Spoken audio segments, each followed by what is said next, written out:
ഷാഹി ഇഫക്റ്റിലേക്ക് ഏവർക്കും സ്വാഗതം. വയനാടുണ്ടായ ദുരന്തത്തെക്കുറിച്ച് വിലയിരുത്തി, ഇതുവരെയുള്ള റിപ്പോർട്ടുകളെല്ലാം വിലയിരുത്തി, ഈ അപകടമുണ്ടായ ഇടയായ സാധ്യതകളെക്കുറിച്ച് അന്വേഷിക്കുന്നതിന് സാങ്കേതികവും നിയമപരവുമായ നടപടികൾ സ്വീകരിക്കുന്നതിന് തീരുമാനിച്ചിട്ടുണ്ട്. അതോടൊപ്പം ഇതിന് തൊട്ടു മുകളിലായി ഒരു ലാൻഡ് സ്ലൈഡ് ഉണ്ടായി എന്നുള്ള റിപ്പോർട്ടുകൾ പ്രാഥമികമായി വരുന്നുണ്ട്. അതുകൂടി പരിശോധിച്ച് കാര്യങ്ങൾ തീരുമാനിക്കും. കേന്ദ്ര സർക്കാർ ഈ തുരങ്ക നിർമ്മാണത്തിനായി പാരിസ്ഥിതിക അനുമതി കൊടുത്ത കർശനമായ നിർദ്ദേശങ്ങൾ ഇതിൻ്റെ നിർമ്മാണ കരാർ ഏറ്റെടുത്തിരിക്കുന്നവർ പാലിച്ചിട്ടുണ്ടോ എന്ന് പരിശോധിക്കും. അപ്പോൾ അപകട സാധ്യതകൾ എന്തെല്ലാം ഉണ്ട് എന്ന് പരിശോധിച്ചതിന് ശേഷമാണ് പണി തുടരാൻ പോകുന്നത്. അതുവരെ ആ പണി ഇപ്പം നടക്കുന്ന നിർമ്മാണ പ്രവർത്തികൾ അതിനുശേഷമായിരിക്കും ആരംഭിക്കുന്നത്. അതിൻ്റെ വിശദമായ പഠനം, രണ്ട് അപകടമുണ്ടായ കാര്യവും അതേ അവസരത്തിൽ കേന്ദ്ര സർക്കാരിൻ്റെ പാരിസ്ഥിതിക അനുമതി കൊടുത്ത കർശനമായ നിർദ്ദേശങ്ങൾ പാലിക്കപ്പെട്ടിട്ടുണ്ടോ എന്നുള്ള കാര്യം, ഇത് രണ്ടാണ്, രണ്ട് അന്വേഷണമാണ്. രണ്ട് തരത്തിലുള്ള അന്വേഷണം ഇതുമായി ബന്ധപ്പെട്ട് നടത്തും. അതുപോലെ പബ്ലിക് സർവീസ് കമ്മീഷനുമായി ബന്ധപ്പെട്ട് ഗുരുതരമായ ആരോപണങ്ങളാണ്, ഞെട്ടിക്കുന്ന ആരോപണങ്ങളാണ് പുറത്തു വരുന്നത്. പരീക്ഷ സംബന്ധിച്ച ക്രമക്കേടുകളെക്കുറിച്ച് അതിൻ്റെ പരാതിയും മറ്റു കാര്യങ്ങളും ലഭ്യമായതനുസരിച്ച് ക്രൈംബ്രാഞ്ച് ഈ ക്രമക്കേടുകളെക്കുറിച്ച് അന്വേഷിക്കാൻ തീരുമാനമെടുത്തിട്ടുണ്ട്. വിഴിഞ്ഞം പോർട്ടുമായി ബന്ധപ്പെട്ട് വിഴിഞ്ഞം ആ പോർട്ടിൻ്റെ ഭാഗത്ത് നിന്നുകൊണ്ട് അവരുടെ കമ്പനിയുടെ ഷെയറുകൾ 49% MSC എന്ന് പറയുന്ന കമ്പനിക്ക്, മെഡിറ്ററേനിയൻ ഷിപ്പിംഗ് കമ്പനിക്ക് കൊടുക്കുന്നതിനെക്കുറിച്ചുള്ള മുൻകൂർ അനുമതി വാങ്ങിക്കണം എന്നുള്ള കത്ത് കിട്ടിയത് മന്ത്രിസഭാ യോഗം ചർച്ച ചെയ്യുകയും ഇത് പരിശോധിക്കാൻ ഇതിൻ്റെ കൺസെഷൻ എഗ്രിമെൻറ്റും കേരളത്തിൻ്റെ താല്പര്യങ്ങളും പരിശോധിച്ച് നിയമപരമായ കാര്യങ്ങൾ പരിശോധിച്ച് നിർദ്ദേശം നൽകാൻ ഇപ്പോൾ തന്നെ നേരത്തെ തന്നെ രൂപീകരിക്കപ്പെട്ടിട്ടുള്ള വിഴിഞ്ഞം പോർട്ടുമായി ബന്ധപ്പെട്ട് രൂപീകരിക്കപ്പെട്ടിട്ടുള്ള എംപവേർഡ് കമ്മിറ്റിക്ക് ചീഫ് സെക്രട്ടറി അധ്യക്ഷനായിട്ടുള്ള എംപവേർഡ് കമ്മിറ്റിയെ ചുമതലപ്പെടുത്തി. ആ എംപവേർഡ് കമ്മിറ്റിയുടെ തീരുമാനം വീണ്ടും മന്ത്രിസഭ അത് പരിശോധിക്കും. കേരളത്തിൻ്റെ ഒരു താല്പര്യവും ബലികഴിച്ചുകൊണ്ടുള്ള ഒരു തീരുമാനവും സംസ്ഥാന സർക്കാർ എടുക്കില്ല എന്ന തീരുമാനം കൂടി എടുത്തിട്ടുണ്ട്. പിന്നെ നമുക്ക് സുപ്രീം കോടതിയിലെ സീനിയർ സ്റ്റാൻഡിംഗ് കോൺസലിനെയും സ്റ്റാൻഡിംഗ് കോൺസൽമാരെയും ഹൈക്കോടതിയിലേക്കുള്ള കുറച്ചുകൂടി സ്പെഷ്യൽ ഗവൺമെൻറ് പ്ലീഡർമാരെയും സീനിയർ ഗവൺമെൻറ് പ്ലീഡർമാരെയും നിയമിച്ചിട്ടുണ്ട്. 100 ദിവസത്തെ പരിപാടി അടക്കമുള്ള കാര്യങ്ങൾ കോർഡിനേറ്റ് ചെയ്യുന്നതിന് വേണ്ടി മുഖ്യമന്ത്രിയുടെ ഓഫീസിലും CS-ൻ്റെ ചീഫ് സെക്രട്ടറിയുടെ ഓഫീസിലും ഒരു പ്രോഗ്രാം മാനേജ്മെൻറ്റ് കോർഡിനേഷന് വേണ്ടിയിട്ടുള്ള പ്രത്യേകമായ സംവിധാനം ഏർപ്പെടുത്തിയിട്ടുണ്ട്. 100 ദിവസത്തേക്കുള്ള പദ്ധതി, അതുമായി ബന്ധപ്പെട്ട് മുഖ്യമന്ത്രി തന്നെ 19 മന്ത്രിമാരും അവരുടെ വകുപ്പുകളുമായിട്ടുള്ള മീറ്റിങ്ങുകൾ ഇന്നലെ കഴിഞ്ഞു. അപ്പോൾ അത് സമയബന്ധിതമായി ആ പദ്ധതി പൂർത്തിയാക്കുന്നതിന് വേണ്ടിയിട്ടും ആ പദ്ധതി നിരീക്ഷിക്കുന്നതിന് വേണ്ടിയിട്ടും ഒരു ഓപ്പൺ പോർട്ടൽ, അതായത് മാധ്യമങ്ങൾക്കും പൊതുസമൂഹത്തിനും പരിശോധിക്കാൻ കഴിയാവുന്ന തരത്തിലുള്ള ഓപ്പൺ പോർട്ടൽ, ഓരോ ഡിപ്പാർട്ട്മെൻറ്റിൻ്റെയും 100 ദിവസത്തെ പദ്ധതിയാണ്, അതിൻ്റെ പുരോഗതി. അപ്പോൾ അത് അവിടെ കളർ കോഡാണ് കൊടുത്തിരിക്കുന്നത്. പൂർണ്ണമായി 80% മീതെ പൂർത്തിയാക്കിയാൽ ഗ്രീൻ കളറാണ്, 50-നും 70-നും ഇടയ്ക്ക് പൂർത്തിയാക്കിയാൽ ആംബറാണ്, ഓറഞ്ച് കളറാണ്. തുടങ്ങിയിട്ടില്ല പരിപാടി, കാര്യമായിട്ടൊന്നും പോകുന്നില്ലെങ്കിൽ റെഡ് കളറാണ് കൊടുത്തിരിക്കുന്നത്.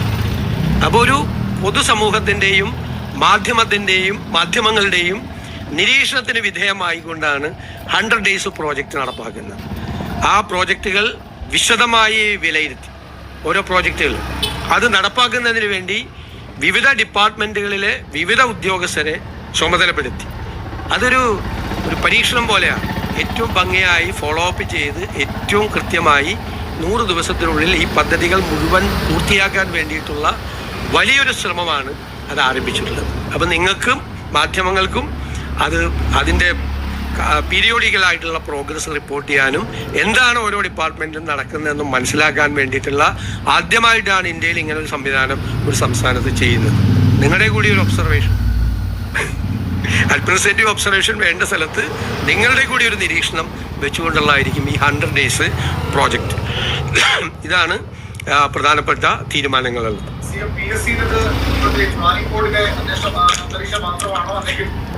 അല്ല, ഉയർന്നു വന്നിരിക്കുന്ന ആരോപണങ്ങൾ KS പരീക്ഷയെ പറ്റി ഉയർന്നു വന്നിട്ടുണ്ട്, ആരോപണം വന്നിട്ടുണ്ട്. പിന്നെ പരീക്ഷയുടെ മാർക്ക് അറിയാൻ പാടില്ല ഇന്റർവ്യൂ നടത്തുന്നത്. പക്ഷെ ഇവിടെ പല ഇന്റർവ്യൂ നടത്തിയിരിക്കുന്നത് പരീക്ഷയുടെ മാർക്ക് അറിഞ്ഞിട്ട് ആ പരീക്ഷയിൽ ഏറ്റവും കൂടുതൽ മാർക്ക് കിട്ടിയവരെ, മാർക്ക് കുറഞ്ഞവരെ മറികടക്കാൻ വേണ്ടിയിട്ട് ഇന്റർവ്യൂവിൽ മാർക്ക് കൂട്ടിക്കൊടുത്തു എന്നുള്ള എല്ലാം ആരോപണങ്ങൾ വന്നിട്ടുണ്ട്. അതടക്കമുള്ള എല്ലാ കാര്യങ്ങളും പരിശോധിക്കും. അല്ലല്ല, അത് നോക്കും, പരിശോധിക്കും.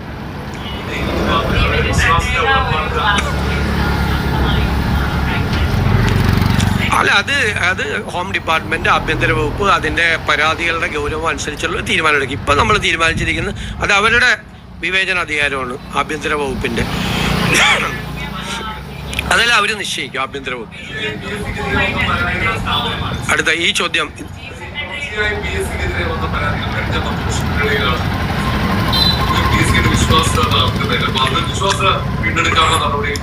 തീർച്ചയായിട്ടും. അല്ല, ഈ അന്വേഷണത്തിന്റെ ഭാഗമായി PSCക്ക് വന്നിട്ടില്ല. PSC എല്ലാവരുടെയും പ്രതീക്ഷയും എല്ലാവരുടെയും സ്വപ്നമാണ്.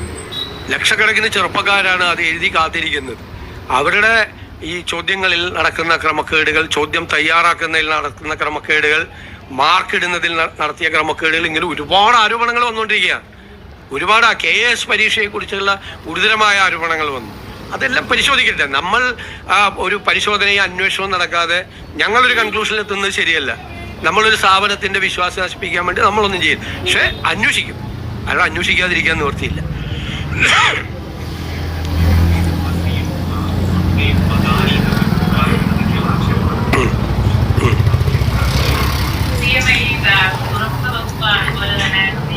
ഇങ്ങനെ ഒരുപാട് വകുപ്പുകൾ ഇവരുടെ കയ്യിൽ തന്നെ വെച്ചിരിക്കുന്നത് ഇത് അഴിമതിയിലേക്ക് നയിക്കാനുള്ള ഒരു തുടക്കമാണെന്നാണ് പറയുന്നത്.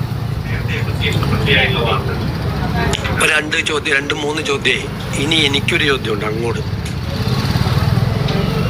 ഈ വിഴിഞ്ഞം പോർട്ടുമായി ബന്ധപ്പെട്ട ഈ വിഷയത്തിൽ, അതായത് മെഡിറ്ററേനിയൻ ഷിപ്പിംഗ് കമ്പനിക്ക് അവരുടെ ഷെയർ കൈമാറാൻ ഉള്ള ഈ നീക്കത്തിൽ ഈ സർക്കാർ എന്ത് തെറ്റാണ് ചെയ്തത് എന്ന് നിങ്ങൾ ആരെങ്കിലും പറയും? നിങ്ങൾ ചോദിച്ചു, എന്ത് തെറ്റാണ് ചെയ്തത്? ഈ സർക്കാർ എന്ത് തെറ്റാണ് ചെയ്തത്? അതാണ് എൻ്റെ ചോദ്യം. ആദ്യമായിട്ടാണ് മാധ്യമപ്രവർത്തകരോട് ചോദിക്കുന്നത്. ചോദിച്ചു 2, 3, 4 പേര് ചോദിച്ചു. എന്നിട്ട് ഞാൻ മറുപടി പറയും. എന്ത് തെറ്റാണ് സർക്കാർ ചെയ്തത്? അത് പറഞ്ഞല്ലോ, അത് അന്ന് ഞാൻ നിയമസഭയിൽ പറഞ്ഞല്ലോ, ഗവൺമെന്റിനെതിരെ കുറിച്ച് അറിയില്ല എന്ന് പറഞ്ഞ് അന്ന് വൈകുന്നേരം 5 മണിക്ക്. അല്ല, ചോദിക്കണം, ഇത് ചോദിക്കണം. ഞാൻ എന്റെ ചോദ്യത്തിനും മറുപടി പറഞ്ഞു. ഞാൻ ആദ്യമായിട്ട് അങ്ങോട്ട് ചോദിക്കുക.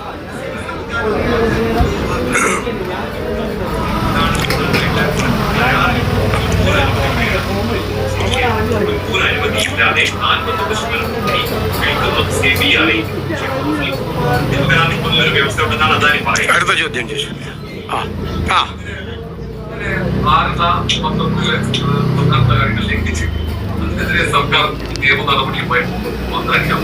ഇനി ഞാൻ പറഞ്ഞോട്ടെ, ഇനി പറഞ്ഞ ആരെങ്കിലും ഉണ്ടോ?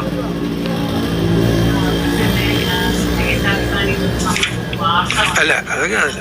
അത്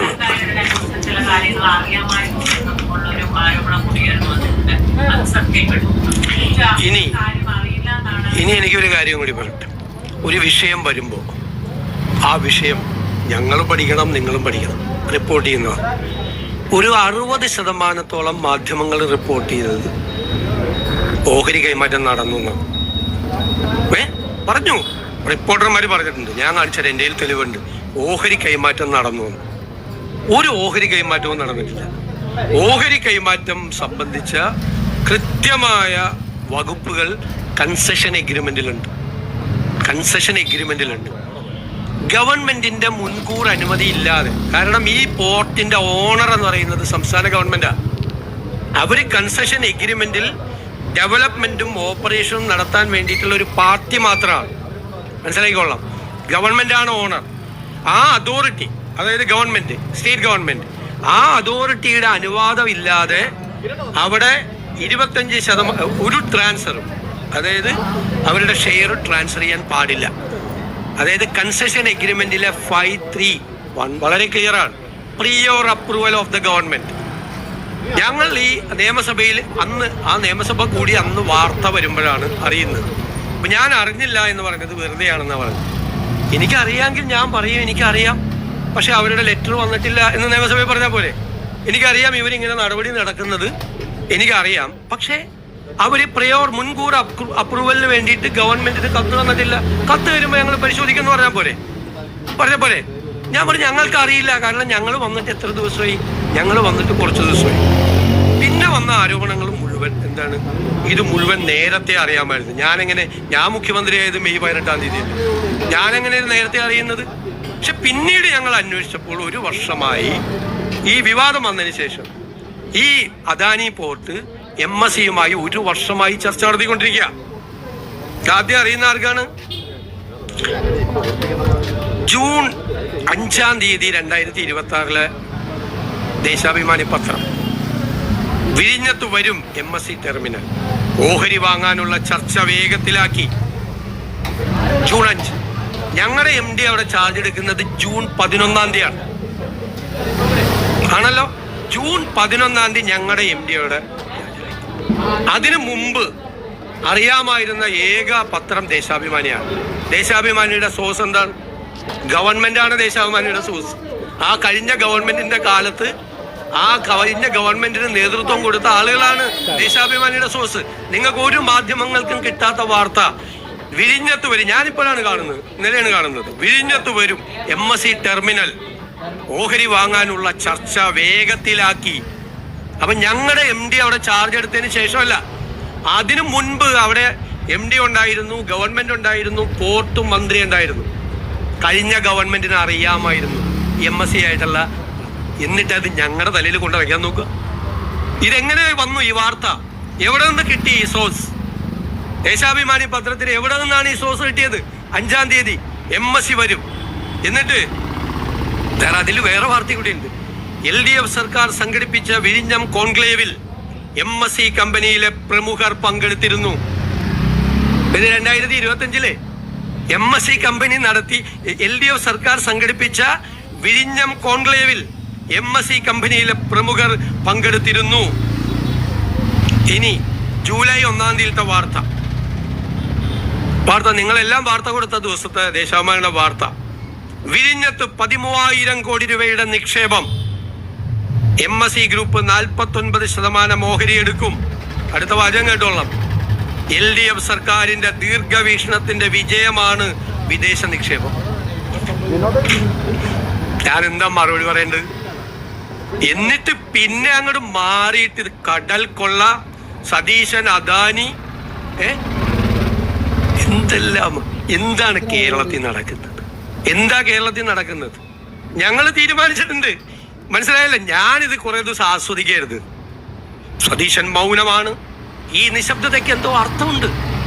എന്തൊക്കെയായിരുന്നു ഈ ഓഹരി കൈമാറ്റത്തിൽ അദ്ദേഹത്തിന് പങ്കുണ്ട്. എനിക്ക് കിട്ടിയ മറ്റേ കമ്മീഷൻ വരെ പറഞ്ഞു ഒരു മാധ്യമം 13,000 കോടിയുടെ കണക്കാക്കിയിട്ട് 2% കണക്കാക്കിയിട്ട് എനിക്ക്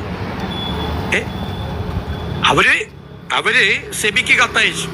അപ്പൊ ഞങ്ങൾ അന്ന് വൈകുന്നേരം തന്നെ കത്തയച്ചെന്ന് അറിഞ്ഞാണ് ഇത് ഗവൺമെന്റിന്റെ മുൻകൂർ അനുമതി തേടിയിട്ടുള്ള കാര്യമാണ്. അതുകൊണ്ട് ഞങ്ങളുടെ അസംതൃപ്തി അവരെ അറിയിച്ചു. അപ്പൊ തന്നെ അവർ പ്രയോർ അപ്രൂവലിലെ കത്ത് തന്നു. ഇനി ഞാൻ നിങ്ങളോടൊരു കാര്യം കൂടി പറയാം. ഈ കൺസെഷൻ എഗ്രിമെന്റിൽ ഇപ്പൊ പറഞ്ഞല്ലോ മോണോപോളി വരും. ഈ കൺസെഷൻ എഗ്രിമെന്റ് പോലും ഒന്ന് വായിച്ചു നോക്കാതെയാണ് പ്രതിപക്ഷ നേതാവ് നിയമസഭയിൽ പ്രസംഗിച്ചത്. MSC കമ്പനിക്ക് കൊടുത്താൽ MSC കമ്പനിയുടെ മോണോപോളി വരും. കോമൺ യൂസർ ഫെസിലിറ്റി ഇല്ലാതാവും. അവിടെ വേറെ ആർക്കും അവിടെ കയറാൻ പറ്റില്ല എന്ന് പറയും. ഞാൻ ആ ഉമ്മൻചാണ്ടിക്കും K ബാബുവിനൊരു സലാം കൂടി കൊടുക്കുകയാണ്, സെല്യൂട്ട്. അവർ ആ കൺസെഷൻ എഗ്രിമെന്റിൽ എഴുതി വെച്ചിട്ടുണ്ട്, ഒരു കോമൺ യൂസർ ഫെസിലിറ്റി ഇല്ലാതാക്കിയ ഗവൺമെന്റ് ഇടപെടാൻ പറ്റും. 581 എഴുതി വെച്ചിട്ടുണ്ട് കോമൺ യൂസർ ഫെസിലിറ്റി വേണം. ഒരാളുടെ മോണോപോളി അവിടെ പറ്റില്ല എന്ന്. ഈ ഗവൺമെന്റ് MSCക്ക് ഇത് കൊടുത്താൽ അവിടെ വേറെ ഒരാൾക്ക് ഓപ്പറേഷൻ നടത്താൻ പാടില്ല എന്നാണ് ആരോപണം പറഞ്ഞത്. അത് ഇവർ വന്നാൽ അങ്ങനെ ആവുമെന്ന്. ആ ക്ലോസ് വരെ പ്രൊട്ടക്ട് ചെയ്തിട്ടുണ്ട് ഈ എഗ്രിമെന്റിൽ. കൺസെഷൻ എഗ്രിമെന്റ് ഒന്ന് വായിച്ചു നോക്കട്ടെ. എന്നിട്ട് ഈ MSC ആയിട്ടുള്ള ചർച്ച നടത്തിയത് അറിയാം. അവര് വന്നാൽ ഈ LDF ഗവൺമെന്റിന്റെ ദീർഘകാലമായിട്ടുള്ള ഒരു ഇതാണ്, അവരുടെ വിഷനാണ് MSC വരുന്നത്. ഇതെല്ലാം പറഞ്ഞിട്ട് 24 മണിക്കൂറൊക്കെ മാറ്റി പറഞ്ഞിട്ട് എന്റെ നേരെ വിരൽ ചൂണ്ടിയാൽ, ഞാൻ പറയാറുണ്ടല്ല, ബാക്കി 4 വിരലും സ്വന്തം നെഞ്ചത്തോട്ടാണ് എന്ന് പറഞ്ഞു. ക്ലിയർ ആയല്ല? ആർക്കെങ്കിലും സംശയം ഉണ്ടോ ഇനി? പറഞ്ഞോ, ഏത് സംശയം ചോദിച്ചോളാം. ഒരു കരാർ ലംഘനം ഉണ്ടായിട്ടില്ലല്ലോ. കരാർ ലംഘനം, ഓഹരി കൈമാറ്റം നടത്തിയാൽ കരാർ ലംഘനമാണ്. അല്ല, ചോദിച്ചേ ഓഹരി കൈമാറ്റം നടത്തിയിട്ടില്ലെന്ന്. ഇതാണ് സംഭവം. ദേശാഭിമാനിയാണ്. ഓഹരി കൈമാറ്റം നടത്തിയില്ലെന്ന്. അതാണ് ചോദിച്ചത്.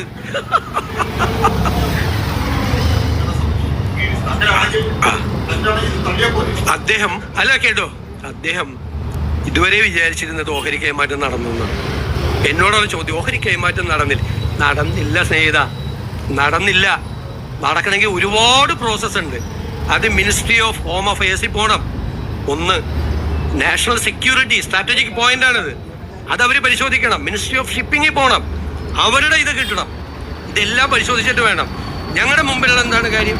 കൺസെഷൻ എഗ്രിമെന്റിൽ അവരുടെ ഷെയർ അവർക്ക് കൊടുക്കണമെങ്കിൽ ഗവൺമെന്റിന്റെ അപ്രൂവൽ വേണം. ഞങ്ങൾ എന്തിനാണ് അപ്രൂവൽ കൊടുക്കില്ല എന്ന് ഞങ്ങൾ തീരുമാനിക്കാൻ പാടില്ലല്ലോ. ഗവൺമെന്റിന്റെ താല്പര്യങ്ങൾ സംരക്ഷിക്കപ്പെടണം. ഗവൺമെന്റിന്റെ ഇൻട്രസ്റ്റ്, നമ്മളാണ് ഓണർ, നമ്മുടെ താല്പര്യങ്ങൾ പൂർണ്ണമായി സംരക്ഷിക്കപ്പെടണം. അല്ലാതെയുള്ള എന്തെങ്കിലും ഇതിലുണ്ടോ, ഇതിന്റെ ട്രാൻസ്ഫറിലുണ്ടോ എന്ന് നമ്മൾ നോക്കണം, നമ്മൾ പരിശോധിക്കണം. മാത്രമല്ല, ഈ വിഴിഞ്ഞം പോർട്ടിന്റെ ഭാവി എങ്ങനെയായിരിക്കും ഇവർ വന്നാൽ, ഗുണമാണോ ദോഷമാണോ, അതിനാണ് എംപവേർഡ് കമ്മിറ്റിക്ക് അത് പഠിക്കാൻ വേണ്ടി കൊടുത്തിരിക്കുന്നത്. ഇനി അവർ പഠിച്ചു വന്നാലും ഗവൺമെന്റ് ഓഫ് ഇന്ത്യയുടെ സാങ്ഷനും എല്ലാം കിട്ടിക്കഴിഞ്ഞാൽ മാത്രമേ സ്റ്റേറ്റ് ഗവൺമെന്റ് ഇക്കാര്യത്തിൽ ഒരു തീരുമാനം എടുക്കുകയുള്ളൂ.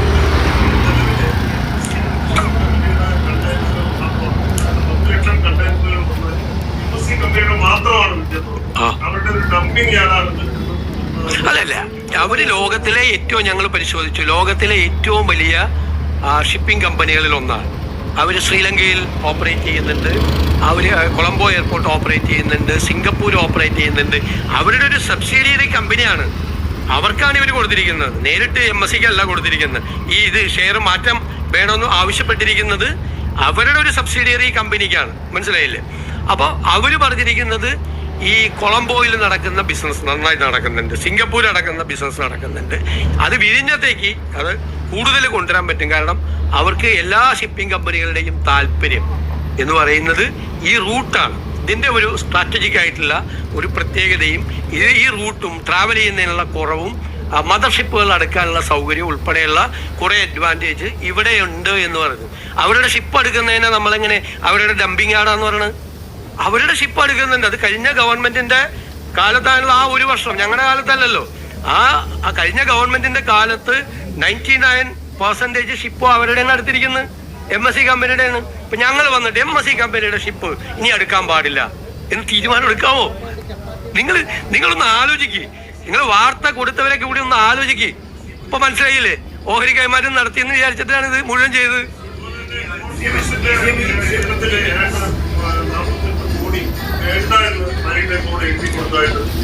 ഏത്? ഞങ്ങള് ഗവൺമെന്റ് വന്നതിന് ശേഷം അങ്ങനത്തെ ഒരു തീരുമാനം എടുത്തിട്ടില്ല.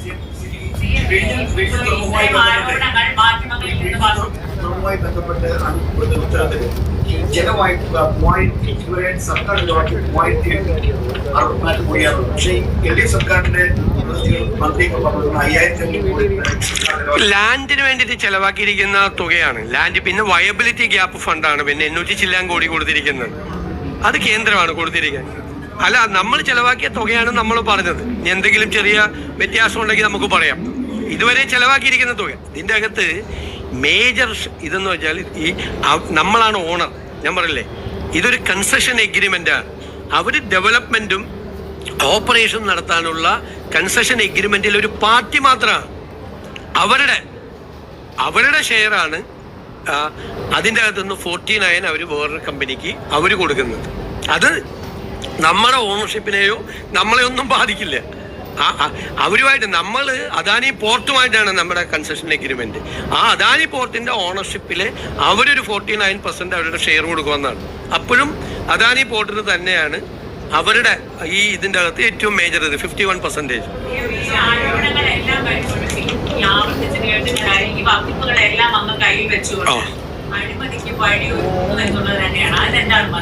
അതായത് ഒറ്റ മറുപടിയല്ല, 29 വകുപ്പ് ഉണ്ടായിരുന്നു പിണറായി വിജയന്റെ കയ്യിൽ.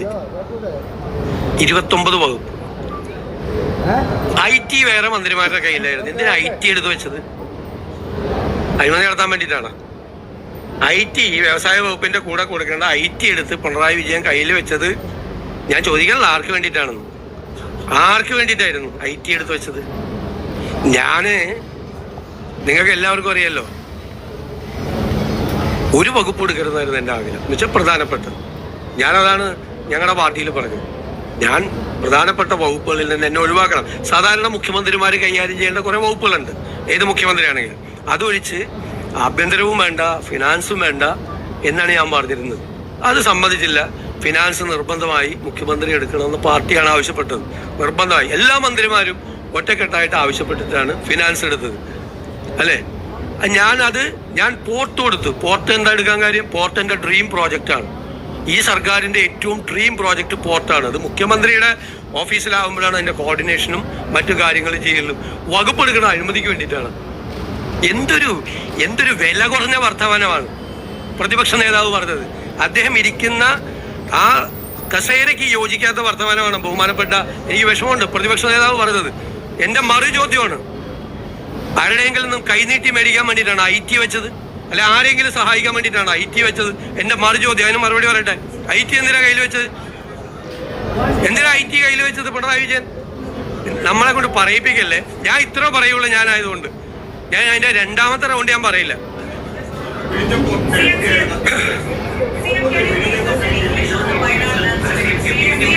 ആര്?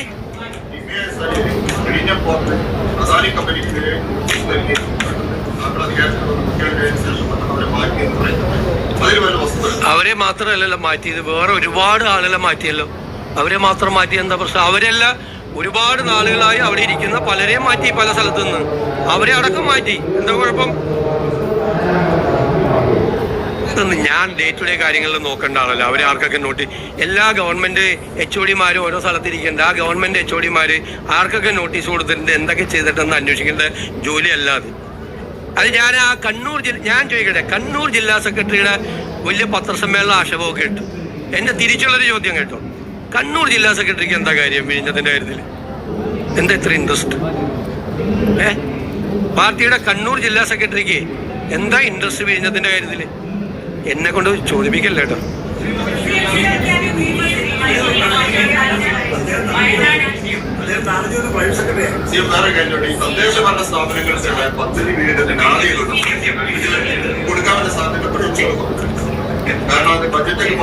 അത് കൊടുക്കും. സഹായം കൊടുത്തതിന് 5 ലക്ഷം രൂപ വീതം അവരുടെ ധനസഹായം പ്രഖ്യാപിച്ചിട്ടുണ്ട്. അവരുടെ ചികിത്സ നടത്തും. അവരുടെ മൃതശരീരങ്ങൾ നാട്ടിലേക്ക് എത്തിക്കാൻ വേണ്ടിയിട്ടുള്ള കോർഡിനേഷൻ നടത്തിക്കൊണ്ടിരിക്കുകയാണ്. ഇന്ന് തന്നെ എത്തിക്കും.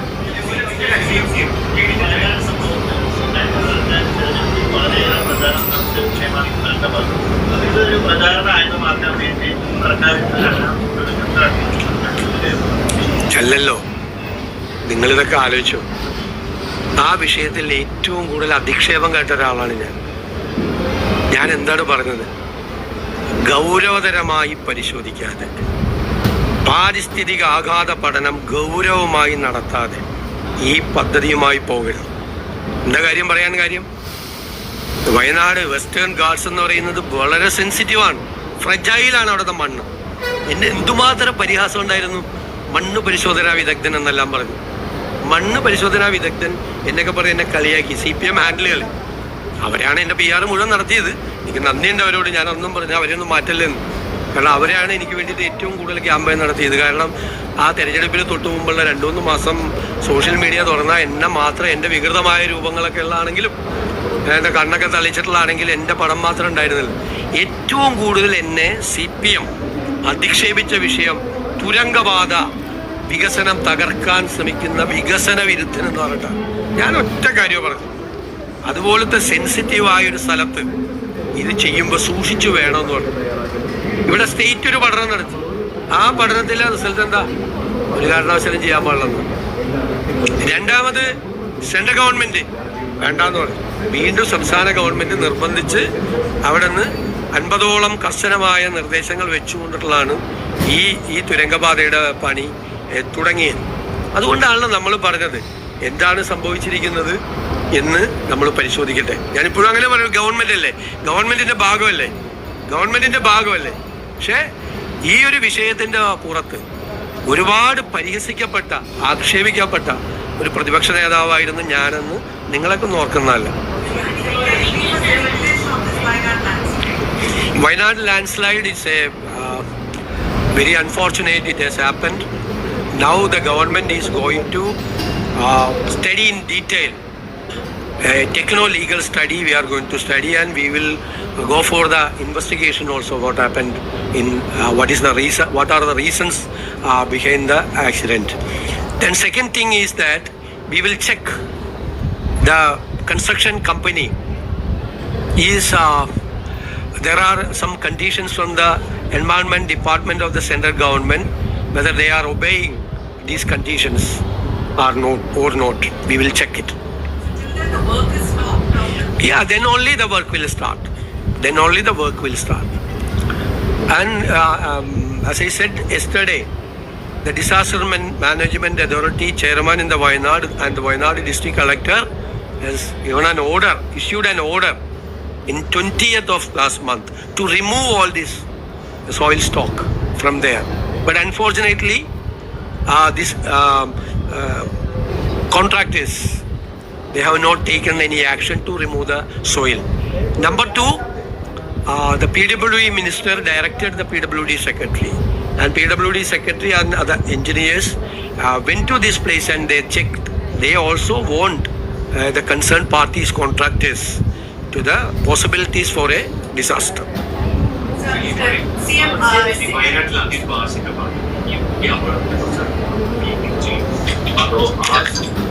ഞാനൊന്നും പറയാം, പരിശോധിക്കും, എന്നിട്ടേ വർക്ക് തുടരുള്ളൂ.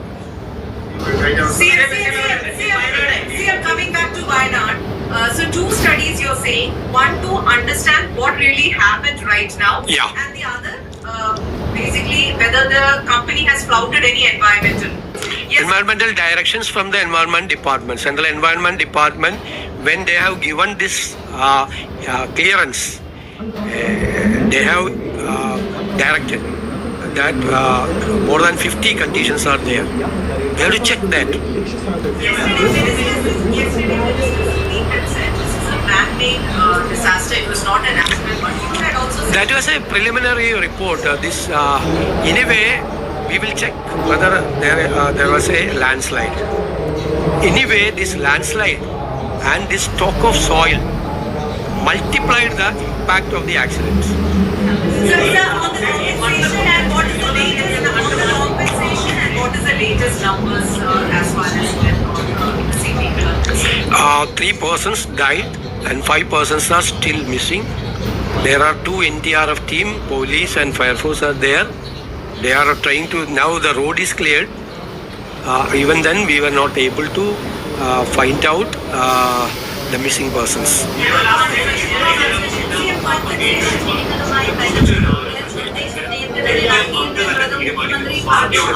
മന്ത്രിമാരും പറഞ്ഞു. അപ്പൊ ഈ മണ്ണ് നീക്കം ചെയ്യാൻ നിർദ്ദേശം നൽകിയിട്ടും അത് അവിടെ നിന്ന് നീക്കം ചെയ്തില്ലെങ്കിൽ അതിനുള്ള ഉത്തരവാദിത്വം അത് ആ ജില്ലാ ഭരണകൂടത്തിലൂടെ ഉള്ളതല്ലേ? അവരുടെ ഭാഗത്ത് നിന്ന് കൂടി മിസ്റ്റേക്ക് ഉണ്ടായിട്ടില്ല. അല്ല, അത് അവരെ ആവശ്യപ്പെടുകയും അത് ഞാനൊരു ചോദ്യത്തിന് മറുപടി അവർ റിപ്പീറ്റ് ചെയ്ത് അവർ ആവശ്യപ്പെട്ടുകൊണ്ടിരിക്കുക. എന്നിട്ട് PWD ആവശ്യപ്പെട്ടിട്ട് ചെയ്തില്ല. അപ്പൊ മണ്ണ് നീക്കം ചെയ്യാത്തതിൽ ഗുരുതരമായ പാളിച്ച ഉണ്ട്, നീക്കം ചെയ്യാത്തതിൽ. അതല്ലേ പരിശോധിക്കുമെന്ന് പറഞ്ഞത്. ഞാൻ അതിൻ്റെ അകത്ത് പ്രതികളെ കണ്ടെത്താനൊന്നും ശ്രമിച്ചില്ലല്ലോ. ഒരു ഏജൻസി അന്വേഷിക്കുമ്പോൾ ലെറ്റ് ദം ഇൻവെസ്റ്റിഗേറ്റ്. ഞാൻ കയറി മുൻകൂട്ടി ആരാണ് കുറ്റക്കാരെന്നൊന്നും പ്രഖ്യാപിക്കാൻ പാടില്ലല്ലോ. അവിടുത്തെ ജില്ലാ ഭരണകൂടത്തോട് ആ മണ്ണ് നീക്കം ചെയ്യാം, മറ്റൊരു സ്ഥലം കണ്ടെത്തി തരണമെന്ന് പറഞ്ഞിരുന്നു. പക്ഷെ അത് 25-ാം തീയതി ചേർന്ന യോഗത്തിൽ പരിഗണിച്ചിട്ടില്ല. ജില്ലാ ഭരണകൂടത്തെ പ്രതികൂട്ടിലാക്കാൻ വേണ്ടിയിട്ടുള്ള ശ്രമമാണ്. അതൊന്നും വേണ്ട, അതൊക്കെ അന്വേഷിക്കട്ടെ.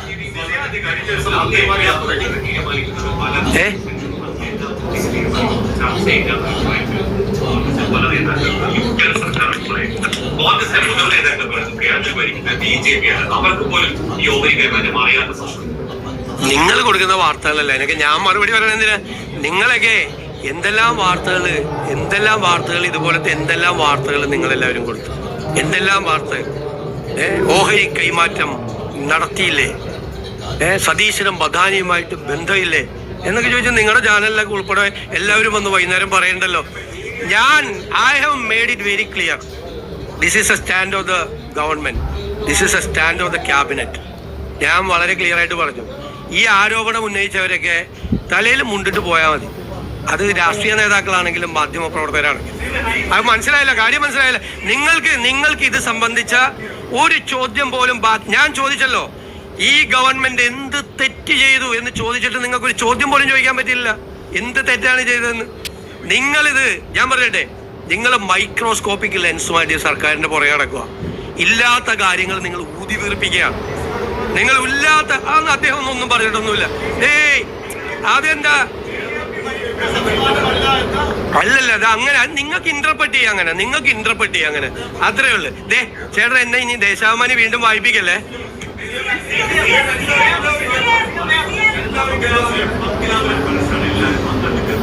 ഞാൻ കറക്റ്റായിട്ട് മറുപടി പറയാം. എല്ലാ ദിവസവും അതിനൊന്നും മറുപടി പറയാൻ പറ്റില്ല.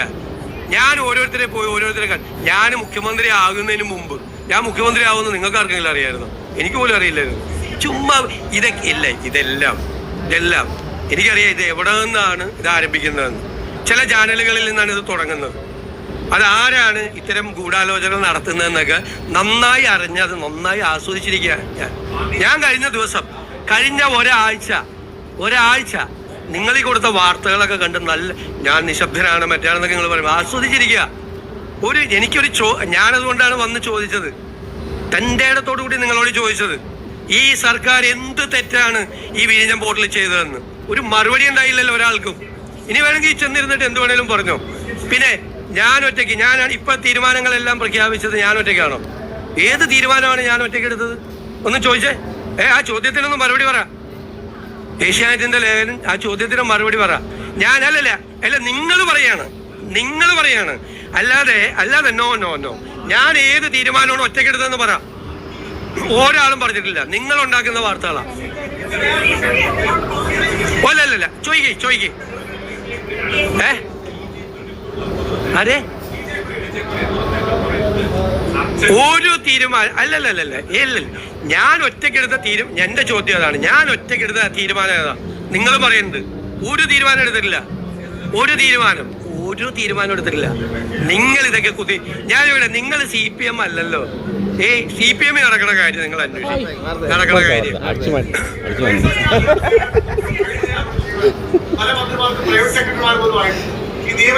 അതൊക്കെ പ്രോസസ് ഉണ്ടെന്ന് അതൊക്കെ നടത്തിക്കൊണ്ടിരിക്കുകയാണ്.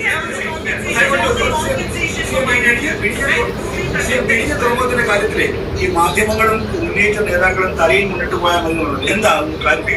അല്ല, ഞാൻ ചോദിച്ചല്ലോ, ഈ സർക്കാർ എന്ത് തെറ്റാണ് അക്കാര്യത്തിൽ ചെയ്തത്? നിയമവിരുദ്ധമായിട്ടോ ഏതെങ്കിലും ഒരു തെറ്റ് ചെയ്തോ എന്ന് നമ്മൾ ചോദിച്ചല്ലോ. ആരോപണം ഉന്നയിച്ചവരെ കുറിച്ചാണ്, ഞാൻ അല്ലാത്ത മാധ്യമങ്ങളെ കുറിച്ചല്ല പറഞ്ഞത്. എന്ത് തെറ്റാണ് ചെയ്തതെന്ന്, ഈ സർക്കാർ എന്ത് തെറ്റ് ചെയ്തു എന്ന ചോദ്യത്തിന് നിങ്ങൾക്ക് ഒറ്റ ആൾക്ക് മറുപടിയില്ല. ഒരു ചോദ്യമില്ല. നിങ്ങൾക്ക് കിട്ടിയല്ലോ, തന്നല്ലോ. നേരത്തെ ദേശാഭിമാനിക്ക് നന്നായിട്ട് തന്നല്ലോ. ഇനിയും ചോദിച്ചു മേടിക്കല്ലോ എൻ്റെ നിന്ന്. വേറെയും ദേശാഭിമാനി എൻ്റെ അടുത്ത് 2025 വേറെ പറ.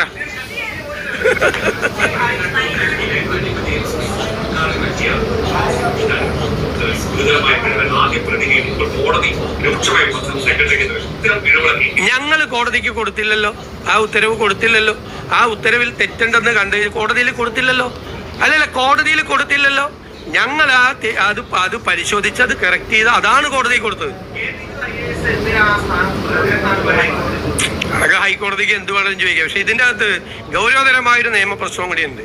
കാരണം ഈ ആക്ട് അനുസരിച്ചുള്ള പ്രോസിക്യൂഷൻ സാങ്ഷൻ, ഞാൻ ഈ കേസിൽ ഞങ്ങൾ തീരുമാനം എടുത്തു, പ്രോസിക്യൂഷൻ സാങ്ഷൻ അനുമതി കൊടുത്തു. പിണറായി സർക്കാർ അത് കൊടുത്തിട്ടുണ്ടായില്ല, ഞങ്ങളുടെ സർക്കാർ കൊടുക്കാൻ തീരുമാനിച്ചു. അതിനെന്തായിരുന്നു ബഹളം? ഞങ്ങളുടെ സർക്കാർ കൊടുക്കാൻ തീരുമാനിച്ചു. ഞങ്ങളുടെ പാർട്ടിക്കാരനായിട്ട് പോലും ഞങ്ങൾ പ്രോസിക്യൂഷൻ സാങ്ഷൻ ഞങ്ങൾ കൊടുക്കാൻ തീരുമാനിച്ചു. അതിൽ കൊടുത്ത ഉത്തരവിൽ ചില കാര്യങ്ങൾ ഉണ്ടായിരുന്നു, അത് തെറ്റാണെന്ന് കണ്ടപ്പോൾ കോടതിയിൽ കൊടുക്കണ്ടെന്ന് പറഞ്ഞു. ഞാനാ വിളിച്ചു പറഞ്ഞ കോടതിയിൽ കൊടുക്കണ്ടെന്ന്. പ്ലീസ് ഉണ്ടായി, ഞാനൊന്ന് സംസാരിച്ച് തീർക്കട്ടെ.